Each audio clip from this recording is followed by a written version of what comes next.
Hi everyone, I want to share with you a brief thought as we draw to a conclusion the book of Genesis, Sefer Breisheet, as well as the conclusion of the first semester on campus and in our community in the greater Toronto area for the OU-JLIC and Hillel.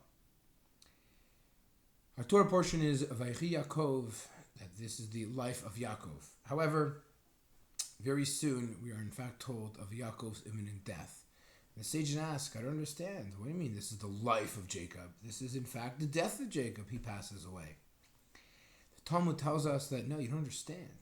Yaakov Avinu, our great father Jacob, never truly perishes. He still lives on. The Talmud asks, what do you mean he's still alive? They embalm him and they mourn him and they cry for him. How can you tell me honestly and sincerely that Yaakov Avinu lo meit, that Yaakov, our forefather, never passes away? Commentaries tell us, you don't understand. They could embalm him.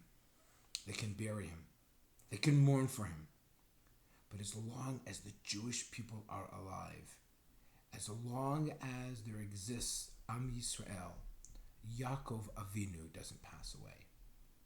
He's alive in our hearts and our minds, and the Jewish people are still thriving.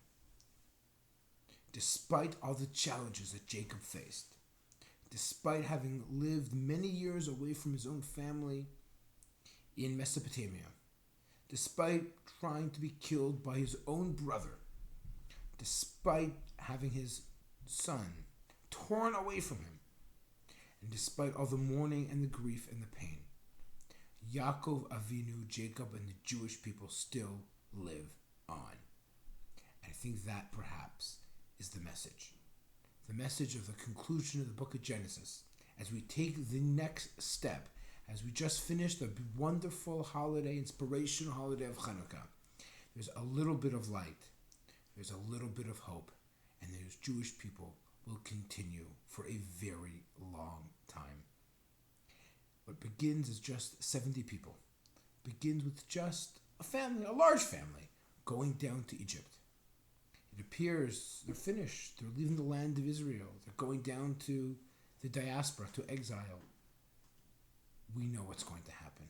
And what's going to happen is not 70, but many, many, many people are going to come home. Maybe not tomorrow. Maybe it'll take some time.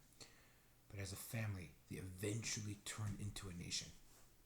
And that is the book of Exodus, the book of Shemot, the next chapter, the next semester. Now we're a family. We started off as individuals, becoming a family, then we'll become a great nation. It's amazing what the Jewish people can do when they just have the willpower to take that next step forward.